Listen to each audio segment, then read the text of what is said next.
happen. But nevertheless, there's still quite a lot of work going on. What I often hear from translation students or people that are just embarking on learning about translation is that some of them want to translate books. In reality, however, I know for a fact that books aren't translated by translators necessarily. So today's session will be an opportunity to speak of some of those challenges or ways that books get translated, and what happens if you want to translate books. I've never done one. I've done lots of different translations, but not a book. Bridget, you have, however, you've translated a number of different books from Italian. Is that right? Could you tell us how first of all, a little bit more about yourself? So I know that you're with La Trobe now. What do you do there? Yeah. Hi, Eva. Thank you for having me. It's always lovely to have a chance to talk about literary translation, and it's great there's been so much interest in your panel. So yeah, my day job, I suppose, is as an Italian lecturer. So I work in a university. I teach Italian at all levels, different levels of the language, but also the culture, and that includes teaching translation. I also do postgraduate supervision, and that includes translation topics and literary topics. And I've been lucky enough since around the time when I finished my PhD to also have the opportunity to translate some novels and a sort of novelized memoir in one case from Italian into English. So that's an area where I've been able to sort of put my academic training, which really is what came first, into practice and actually see what it's like translating. And I have been lucky enough to translate whole books, translating them, but also taking it to the next stage, which is working with an editor, working with a publisher, dealing with all those practicalities that mean that when you submit your final draft, it's actually not your final draft, and there's lots more back and forth going on. So I've worked with some publishers in Australia and the UK and the US, and mostly on contemporary Italian literature. And would you say, Bridget, that it's labor of love, that you really have to be passionate, not just about the craft of translating, but also about what you're translating, because it is giving a voice to another language, another culture, another set of contexts, and it is pretty complicated to make people feel linguistically present in the space that you are creating for them in another language, but also for them to understand not just the words but the feelings. Like, how hard is it to do? Yeah, I think it is a labor of love, and it is hard. I'm lucky enough to that I don't have to make a living from it, because it's also not very well paid. Right. So if you sat down and worked out how many hours you put in for the amount of money you get per word, I think it would be a bit shocking. So I'm lucky that I'm not trying to make a living from this. I think people who do have to, there's not much work out there, and they have to really churn through as many books as they can in a year. So I'm able to sort of spend a bit longer on the work and to really sit and think and agonize and stew over those decisions, particularly regarding the kinds of elements you talk about, the culture-specific elements, or any details that just don't come across straightforwardly. And there's always a lot of that. You often have to do a lot of reading around the work, so maybe reading that author's other works or reading other writing in that style or genre, which again is something I'm able to do a fair bit of anyway because of my main job. But I think, yeah, it is really a labor of love, and it requires, but it's so rewarding. It's so much fun. If you love literature, you'll enjoy it, because it's a chance to really immerse yourself in a work and and try on a different voice. And I suppose in terms of the kind of jobs I would take on, I mean, there's how much I can fit in alongside my other commitments, but I would, for example, never take on a translation without reading the work from go to woe, from beginning to end first, so that I know it well and have a sense of whether I can capture that voice. Because you do have to become that author's voice in English or in whatever your target language is. And I wouldn't presume to be able to do that with just any work. I also don't, for example, translate poetry, because I'm not a poet. I don't have any poetic flair or skill, so that's not for me. But also other kinds of writing that might be, that just I wouldn't be able to recreate. I would therefore avoid. And Bridget, how good is it to see your name in print?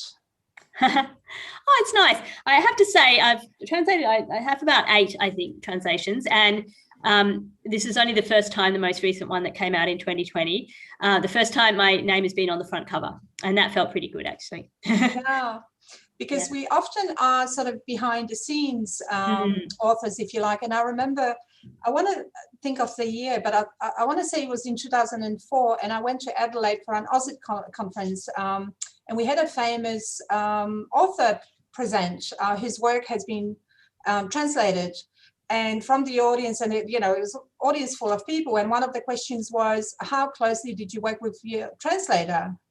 And he said, oh, I don't even know who that was. That was my agent.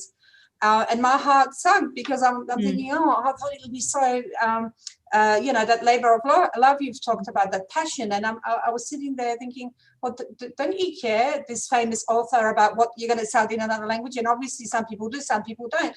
But how did you find working with, did you have any contact with the author of the book? Or the books that you in some cases, and people always ask us and always want to know this. Yeah.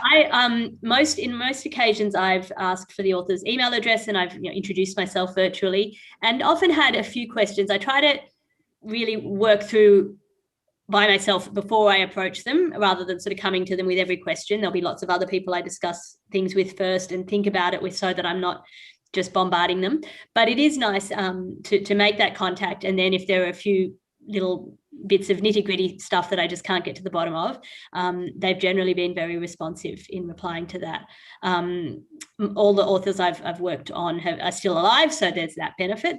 But I think some authors are quite interested in the afterlife of their work, and they might be the ones that are happy to communicate with translators. Others, I think, probably aren't. They're very busy writing the next work or doing other things. But in my experience, people have been happy to hear from me, and a couple of authors have been really, really responsive, really quick to respond, and really friendly and so forth to deal with. And also probably interested. Margaret, we can see a beautiful background which you're going to tell us about, but you're actually based in Brisbane at the moment, is that right? Yes. What is it that we're seeing behind you? What's this beautiful red earth that we're seeing? It's actually a road in the Nyanandara lands, which is in Western Australia. It's a huge tract of land that's just over the border from the Northern Territory. To get there, you go via Uluru and then out past Docker River, and you just keep going west, basically. And it looks absolutely stunning. And this is the kind of image that people outside of Australia have of Australia. And it is like that, but not in the cities. But tell us a little bit more about your work, Margaret, because you do work with Indigenous languages. What do you do? What's your day job? How does it all work? Well, originally we started by writing, well, we still do learn to read books. So the essential reason that we do the books is to help Indigenous people from various language groups to learn to read. So that's the basis of that. And then the translations we've done are sometimes new books and sometimes translations of the existing honey ant readers. And what sort of languages are we talking about? And is it Aboriginal languages into English, or the other way around, or what happens on the ground? The first series of books that we did were written in Aboriginal English, and so we took those from Aboriginal English into Standard English. And in Walloona, I've done some work where it's been Madhujunka into English as well, that way round. But the honey ant readers were translated from the English and Aboriginal English into Aboriginal languages. However, they were done very liberally. So the translator would sit with me and decide that, so the learn to read books would just be a picture of grandmother with the word Nana. And some of the translators would do that literally and just put the word for Nana in their language, and others would make a whole sentence, here is Nana with her digging stick, she's off to look for honey ants or whatever. So we allowed a lot of freedom with the translating. And I've got to pick up on something that you said, which some people that are watching this may not be familiar with, is this: what is Aboriginal English? Well, it's a variety of English, but I argue that it's a language in its own right. It has its own rules, the pronunciation system and so on. So it's a language that Professor Ian Malcolm, who's sort of the guru of Aboriginal English, one of them, in my opinion, he says that 97% of Indigenous people speak that as their first language. That would be at home, and they would code switch into Standard English or Aboriginal languages. It carries culture, which is the importance of it. And some of the Aboriginal English words are very difficult to translate into English because the concepts don't really exist in Standard English. Right. So a couple of projects that we've worked together were sort of COVID related or the modern world related. How difficult was that to do? given the fact that some of those concepts don't necessarily exist or don't translate that easily into Aboriginal languages. What do you have to do around concepts that are, well, not untranslatable, because there's no such thing in my opinion, but how do you work with concepts that are difficult to translate?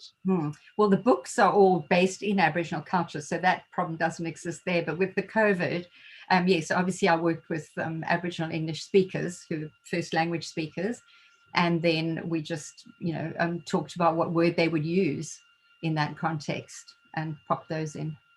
So it's a lot of what's alive, I guess, as it's being spoken now. Right.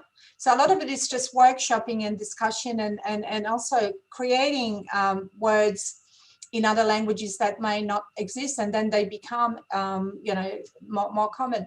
One of the, I guess, very important part of translating into and from Aboriginal languages is preserving the languages.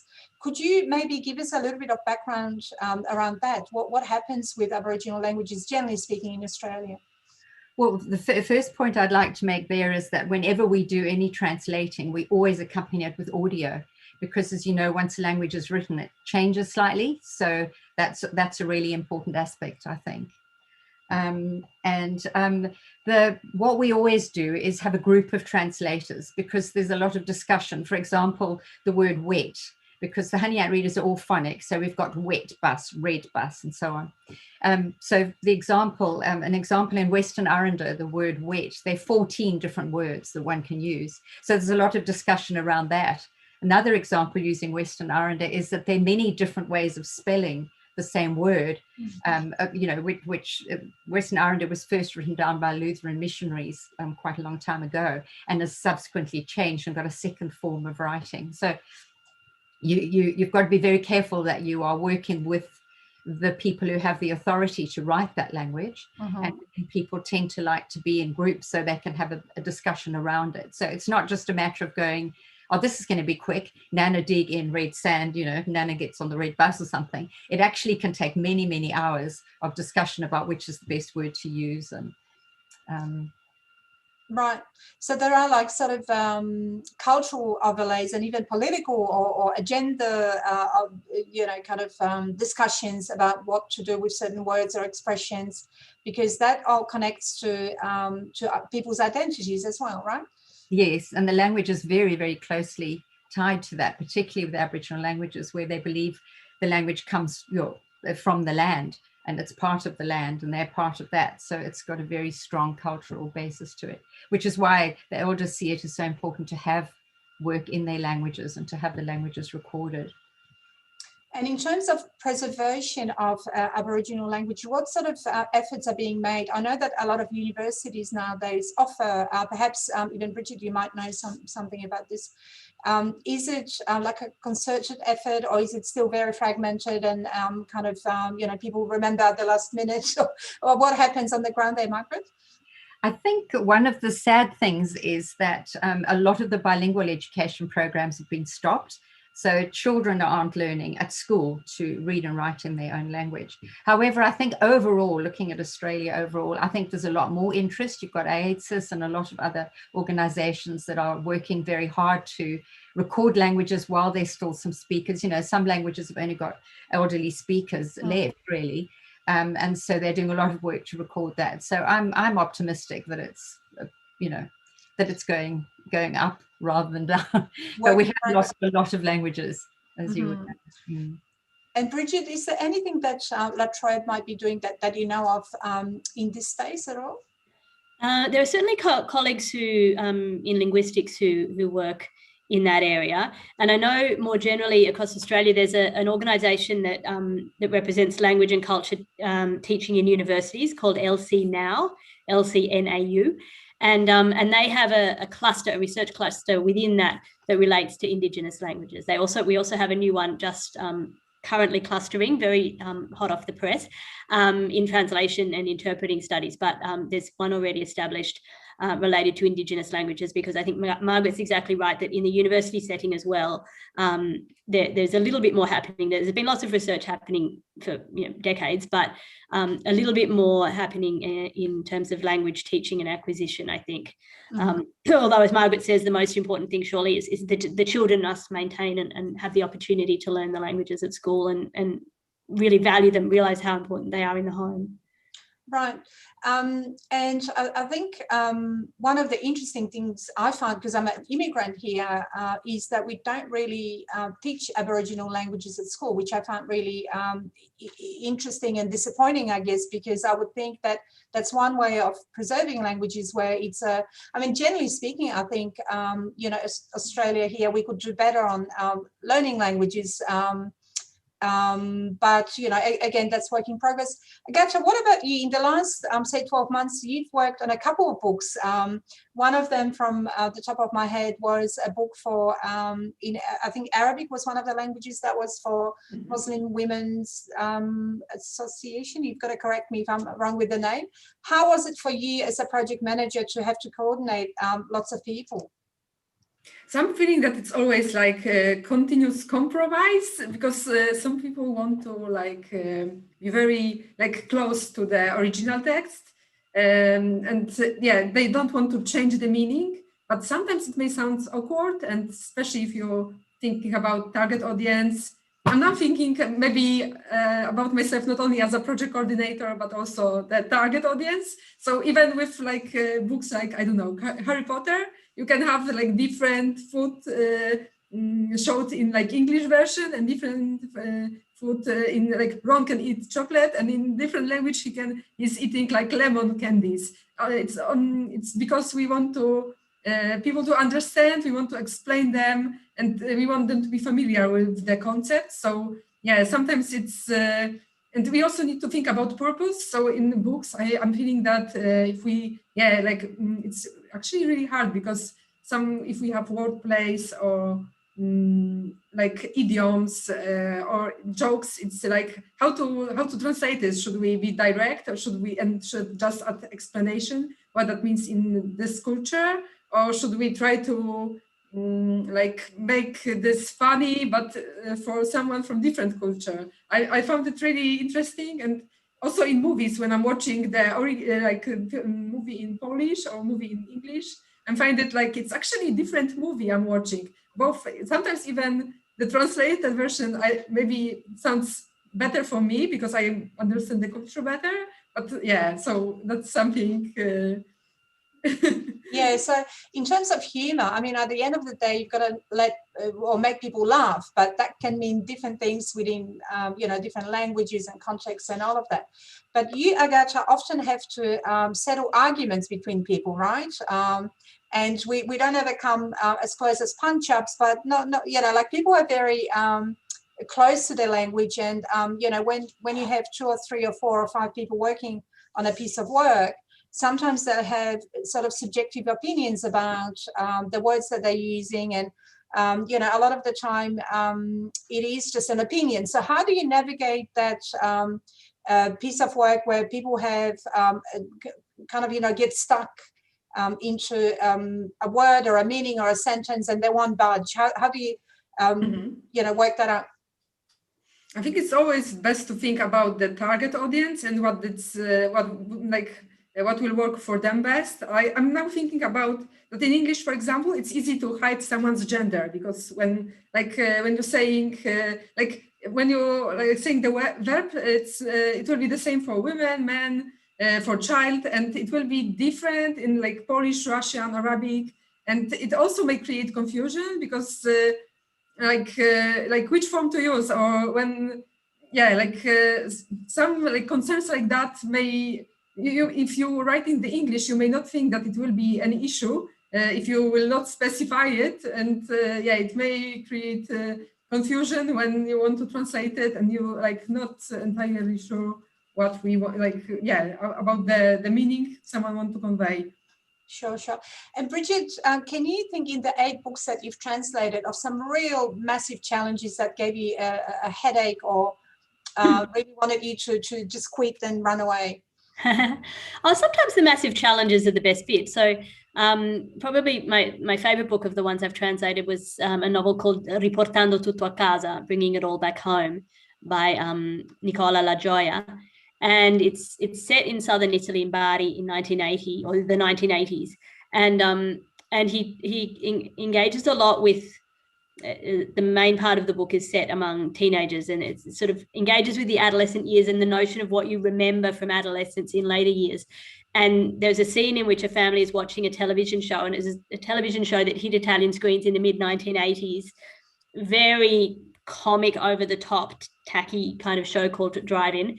And he sort of explains it, and you know, if you read that section to Italian readers, they can remember the caricatures he's describing. They can remember watching it, and the whole family gathering around the TV to watch it. And I had to sort of recreate that in English with some of the same bad jokes, because it was really cheesy jokes, some of the same puns and the bad jokes, and sort of try to, implant a memory in my readers so that they almost felt like they'd seen it or they could imagine it. It was the closest comparison I could find was maybe a Hey Hey It's Saturday. But just something that would evoke that without replacing it in any way, because it has to be Italian, it has to be set in Italy, and we know we're reading an Italian novel, but just creating that sense of something a little bit at least familiar. The same thing happened with advertisements. He talks about some TV ads that he remembers from a kid, and you know, I can remember jingles from TV in the 1980s or 1990s when I can't remember things that happened 2 weeks ago. So we know what that's like. But again, my readers had to kind of feel like they could almost remember seeing those ads on TV, even though of course they couldn't because they weren't watching Italian television. Right, and I think some of the tools at your disposal are, creativity and kind of, your own way of handling a text. But what about things like translators' notes, or what's at your disposal? What sort of an arsenal do you have to put people into that context? Because some of it, from what you said, is a struggle, because if people haven't lived in Italy in 1980s, they'll have no idea what you're talking about, right? Yeah, look, so far I haven't had access to any of those. Unfortunately, literary translations into English tend not to come with any of that, what we call paratext, the sort of material accompanying it. So you really have to make sure the text can stand on its own, because publishers are a little leery about including that kind of material, unless it's sort of a classic like, I don't know, Proust or Dante or something, then there's notes, pages and pages of notes. But there tends to be a thinking that to make sure that the book feels accessible, we don't include that, which I think is a bit of a shame, because as a reader, on the rare occasion that there is a translator's note, I will always read it and I'm always interested to know. But not having had access to that, I just try to do it with the text itself. Sometimes the blurb on the back is an opportunity for the publisher to put in a little bit of something to provide some context. But the other strategy I use, I suppose, apart from making sure that I can build things into the text, is to think about what my readers bring to the text. So I think it's easy to think about translation in terms of loss and as you say, this notion that things are untranslatable or that readers won't get such and such. And, I think what we can do instead is to think of things that they might have in their background that they're bringing to the text, and we can maybe activate in somehow or just foreground in some way. So that they do get a rich reading experience. It's not going to be the same experience as the original source text reader had, but there's not only one of that person anyway. There is an infinity of readers, even of the source text. Right. And Bridget, do you read books in translation? Yeah, I do. Yeah, including sometimes I even have started to read Italian books in translation, even though I have access to the Italian. It's nice to see what other translators are doing. And I certainly, of course, have to, all the other languages in the world that I don't know and can't read, I need to read those in translation as well. So yeah, I do. So do you because I've got into this really bad habit of trying to recreate the source text in English as I'm reading. Yes. Do you do that, or are you trying to work out what techniques they've used, or is it more flowing, or what happens in your head? Yeah, definitely. No, I do. I do find myself doing that. Like I said, I'll always read a translator's note or anything like that comes with a text. But also, I sometimes think, oh, wow, that's a wordplay. They must have had to recreate that in English. It wouldn't. Well, what are the chances it's identical in this other language? Of course not. So I am always thinking about that sort of thing. Cool. Thank you. Thank you. And Margaret, what about you? What would you say in your work? What are some of the biggest challenges of translating, or is it really just sitting down with the people concerned and workshopping some of the concept, or is it something else altogether? It is, and sometimes you come across concepts that are very difficult to translate. For example, in our Rainbow Serpent story, the man sings the snake, and that's a very difficult thing to put into standard English.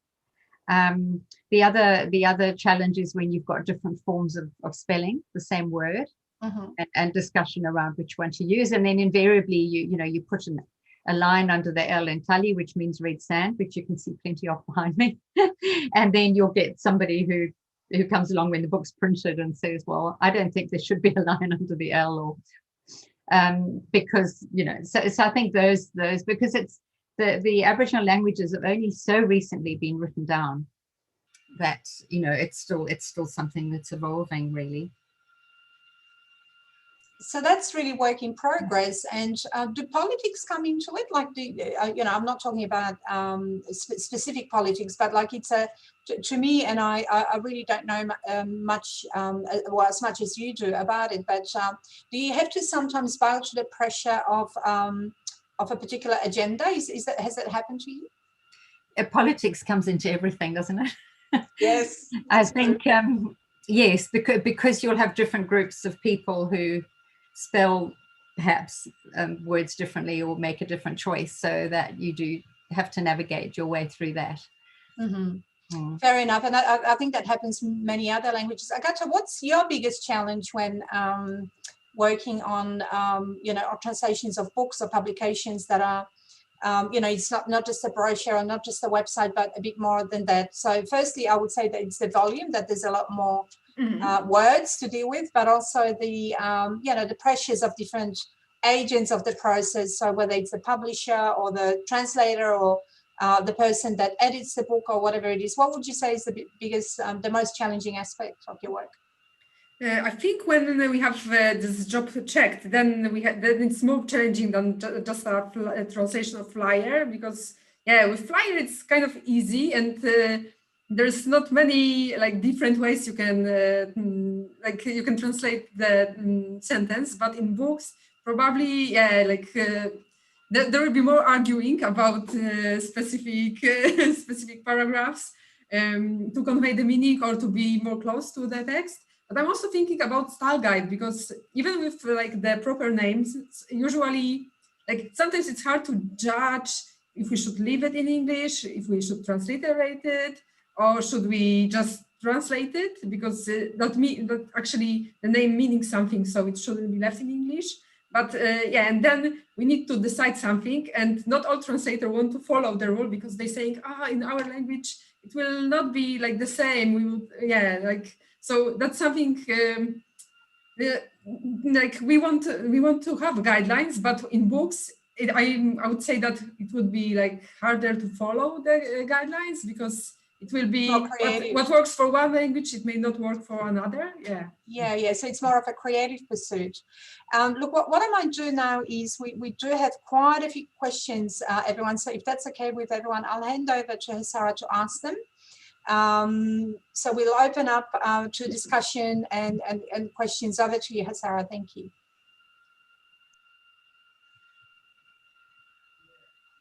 Yeah, we have some questions here.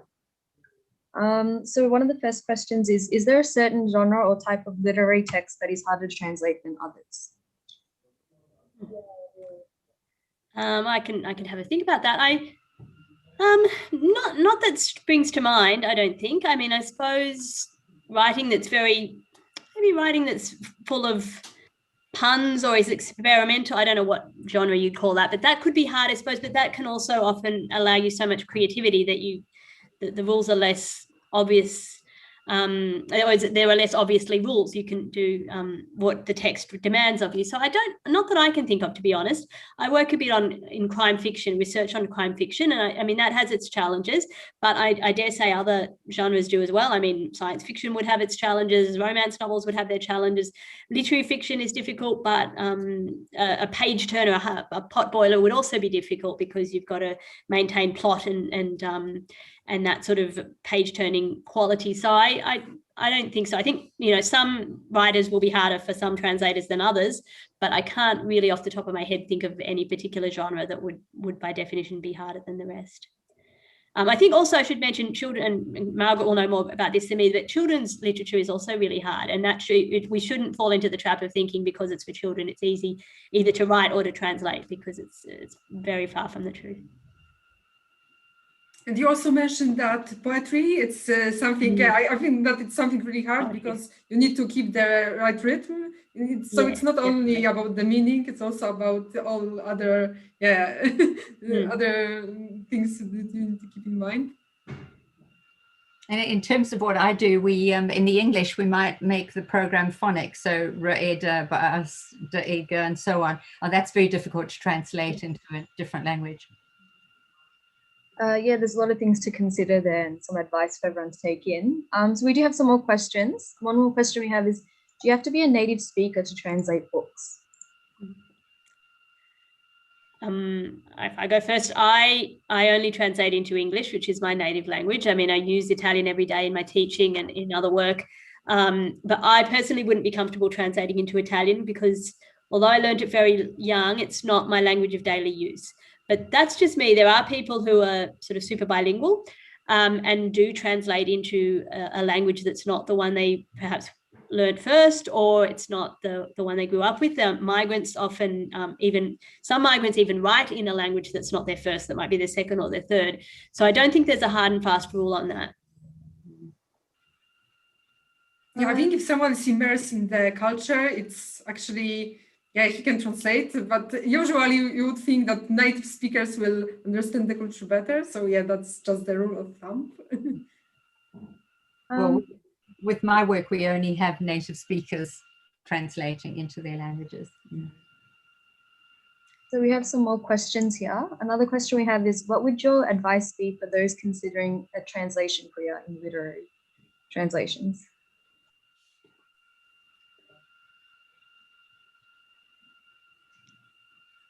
Oh, that's a tough one. I might before I hand it over, look, I think Bridget's already mentioned that it's not really well paid. I think if you were to consider all the hours that you work just really honing and making your words beautiful, because essentially that's what you have to do, you'd be getting maybe $1 an hour, if that. So my advice would be, think about it really, really hard. And also, I think, it depends on the language pairs that you do. What do you think, ladies? What would be advice? Don't do it, is what we're saying? Bridget, what do you think? I certainly wouldn't say don't do it. I would say maybe just make sure you've got your rent and food covered, just in case it takes longer or doesn't pay as well. I think, you probably will need other sources of income. But I suppose on the plus side, you can generally get a reasonably generous deadline from your publisher, and I suppose you need to be realistic with your publisher about what you can produce by when, because you need to respect that deadline. But the turnaround required of you would probably not be anywhere near what might be required in other areas of translation, where the client might be expecting the translation in a quick turnaround. So I suppose it might be something that you do on the side. It's something that you do. Just be aware of that it has to be, that it might not come out as well paid. But if you think it's a text you're going to enjoy and it'll be rewarding, then I think, by all means, make the time for it and make the space for it in your life. And Bridget, I think it takes a number of years to develop that side of the career, if that's what you want to do. So we take on a lot of interns here at Polaron, and when they come, this is usually in the final year, and they kind of imagine that they're going to be sitting in a cafe in France, smoking cigarettes, drinking coffee, eating croissants, and translating. That doesn't happen, right? Yeah, no, I have yet to have that experience. No, it's going to be hard to build up your skill set, I think. I mean, all kinds of translating are hard, but with literary translating, I think you also want a little bit of, I suppose, of life experience. You need to have read widely in the literature of the source literature, but also the target literature. You need to have read widely to know what kinds of writing are out there and what you can produce, how you can recreate this work. I also don't think a cafe would be very conducive to the kind of mental headspace that you need. Well, if it's in Paris, maybe. Margaret, what about you? Would you say to people don't go there, or is that something you'd encourage people to do? Well, I think the type of translating that I work with is quite different. I think Bridget's answered the question very well on a more sort of general or languages. But actually, we do get to sit in the Olive Pink Botanical Gardens and do quite a lot of our translating work there. So maybe I'm the lucky one that does it. Yours is collaborative. That's a really interesting area, that collaborative translation that you do. That's very different from what I do, which is just being stuck at home. Well, we're all stuck at home at the moment. Yes. But I think what you do is really interesting, the way you build the translation together with the community. There's a whole different kind of politics around that. Yeah, so we have the pot of tea and perhaps damper and dictionaries out and a team of people. It's great. It's kind of, we kind of call that co-design. So it's really like a collaboration of a number of people, and you negotiate through the linguistic and cultural landscapes, and you end up with something that lots of people need to agree on before you can publish it. Is that right, Margaret? Is that what happens? Yes, and obviously the final editing is done, at a desk by one person at a time. So who's the final decision maker there? Is that whoever the community feel is the appropriate person, and quite often we also bring a linguist of that particular language in to have a final look at it as well. Amazing. Sarah, I can see there's quite a few other questions, so go for it. Yeah, so we have a couple of questions here from some of the attendees. Jacqueline asked the question, do you know anyone who makes a living out of literary translation without a second job? So it's kind of in relation to what we were just speaking about. I know of some. I know Julie Rose, for example, who's a very eminent translator based in Sydney. She's translated oodles of works from French, including relatively recently Les Miserables, which is a massive undertaking, but also lots of other works. I think she makes her living out of literary translation. And there are some people in the UK and the US who do. So yes, it's certainly possible. It's certainly possible. But those are people who've really established a name for themselves. And I suppose mention that I'm talking about translation into English. I think other languages import works more, so there might be more work for translation into those languages. But yeah, translators into English of only literary translation are relatively few, the ones who live off it. Yeah, I remember when Dan Brown's books came out, I want to say early 2000s, they locked up a number of translators in a castle because it was, I don't know if you guys remember, it was such a popular set of books that they were very worried about it leaking, so they locked them up for a month or however long, and they said, here, sit here and translate. And basically that's what they've had to do as well. So I think it depends on the profile of the book, and they were translating from English into other languages, which is, I guess it's fair to say that there are more exchanges into other languages than into English, yeah? Yes. Yeah, so we have some more questions here. Catherine asks, in relation to publishing houses, do you think it's more difficult to enter literary translation when operating outside major hubs?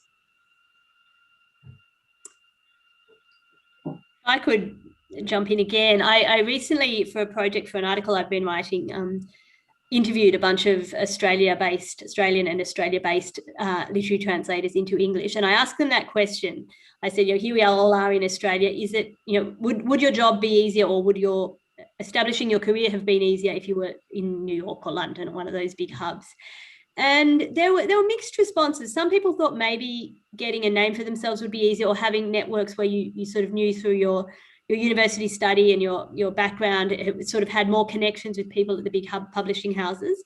So that was mentioned by a few people, but other people, particularly once they'd established themselves, said they didn't find that to be particularly the case. They maybe work entirely with publishers in the UK or the US, and with the internet and speedy online communications were able to do whatever they'd have done otherwise. So so I think it's probably a bit of a mix there. I think that there is always something to be said for the face-to-face meetings and networking and going along to seminars and to book launches and things like that.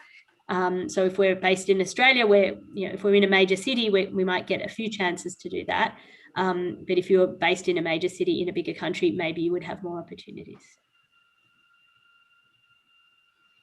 So we have another question here from Adele. She asks, how can I be faithful to the source text if it is very flowery as in Arabic?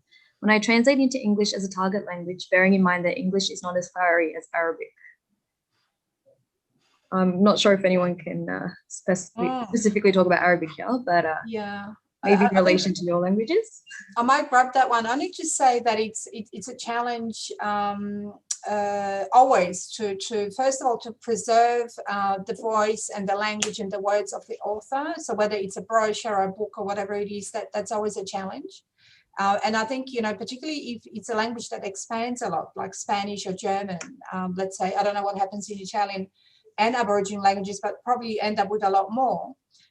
So when you start with something that's really not very concise, then you might end up into English with fewer words. But it is about preserving that voice, isn't it, Margaret and Bridget? Would you say that that's the challenge, or that's the key to successful translation?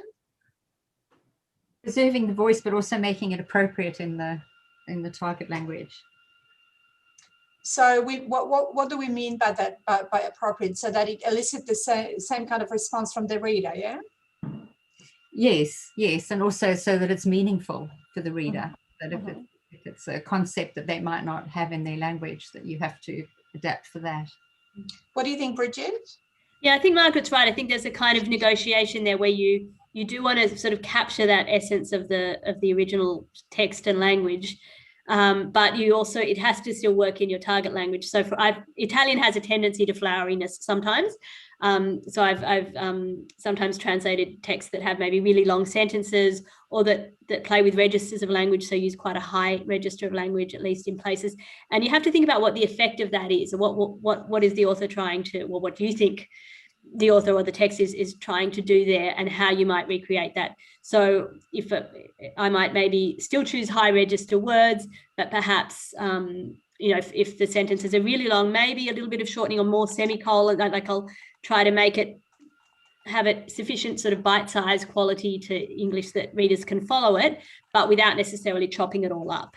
And very occasionally I would even keep a long sentence. One book I translated, at one point, a very key moment, there was a sentence that was maybe 500 words long, and that's not normal in Italian or English, right? So it was clearly there for an effect, and so I made sure that I had that in my English as well. I didn't want to take that away. But certainly in English, there's a tendency of writing in plain English and simplify things, and you know, that's one of the other challenges, that if you get a sentence of 500 words, that's not really going to work in English. So you have to break it up and still preserve the meaning, but maybe not the structure of what it looks like in another language. Yeah, I think it depends what you do. I think if it's a literary text and it's literary fiction, it's creating an effect, it might be justifiable. I think, of course, if it's a you know, document on public health or something, yeah, the readability, the plain English thing is so important. Amazing. So I think we have time for just one other question. So I'll hand over to Sarah. And look, if people want to discuss this further, I'm sure that our wonderful panelists will be happy to answer some questions, maybe, hopefully not too many, but there's a lot of interest. So Sarah, is there anything else, any other burning questions that we've got? Yep, so we have one question here. It is, what would you say are the 3 key skills that a literary translator needs to have? Okay, maybe we'll do one each. Agata, what's one skill that a translator needs to have to translate literature? To be creative. Creative. Bridget? To be widely read, perhaps, to read a lot, and to read and to write a lot. I mean, if that's not grabbing two at once, to already be someone who reads and writes a lot. And Margaret, what would you say? Perhaps to have a sound knowledge of the structure of that language. Okay. Well, that's an excellent summary of our session, I think. So that's all we have time for. Can I thank you, all of you, sincerely, Margaret, Bridget, Agata, and Sarah from behind the scenes, and everyone that's attended. I think it was a really interesting session, a lot of passion, a lot of creativity, and a sort of peek behind the curtains of how it all works. So thank you very much for participating, for sharing your world with us. Have a wonderful day, and thank you again.